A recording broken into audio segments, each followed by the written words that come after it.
প্রেম করে বিয়ে করলে বিয়ের পূর্বে যে প্রেমটা করেছিল তার গুনাহ হবে কিনা?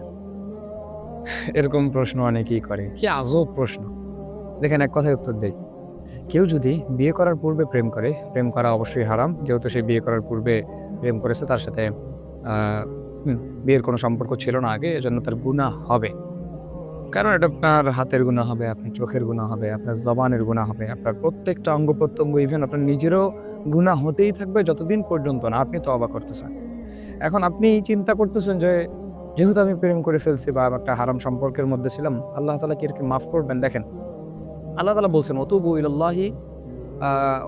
ইলাল্লাহি জামিআন আইয়ুহাল মুমিনুনা লাআল্লাকুম তুফলিহুন।" যে আল্লাহ তাআলা তওবাকারীকে পছন্দ করেন। তিনি তওবা করতে বলেন মানুষদেরকে, ঠিক আছে?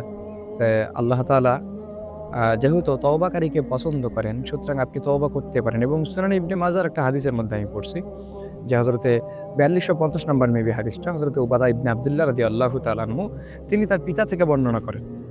আত-তাইবু মিনায যামবি কামান লা যামবা লাহ। যে গুনাহ থেকে যারা তওবা করেছে তারা এমনভাবে তওবা করলো বা আল্লাহ তাআলা এমনভাবে তাদেরকে পবিত্র করবেন মনে হয় যে তারা কখনো গুনাহই করে নাই।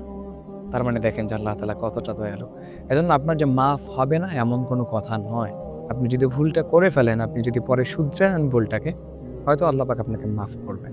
তবে আপনাকে খাস দিলে, খাস নিয়তে আপনাকে আল্লাহ তাআলার কাছে তওবা করতে হবে যে, আল্লাহ আমরা দুজনেই তওবা করলাম যেহেতু আমরা একটা ভুল করে ফেলছি। এখন আমরা হালাল একটা সম্পর্কের মধ্যে আছি। আপনি আমাদেরকে মাফ করেন। হয়তো আল্লাহ পাক আপনাকে মাফ করবেন। তবে আপনি আপনার পর্যাপ্ত দিয়ে আপনি চেষ্টা করতে পারেন। আল্লাহ পাক আপনাকে মাফ করবেন ইনশাআল্লাহ। এজন্য যারা এখনো পর্যন্ত বিয়ে করেন নাই তাদেরকে আমি শুধু এতটুকু বলতে চাই যে, আপনারা ওই সব হারাম সম্পর্কের মধ্যে যাবেন না। দেখবেন যে হারাম সম্পর্কের মধ্যে গেলে অনেক ক্ষতি হয় যেগুলো আমি আপনাকে বলে বোঝাতে পারব না।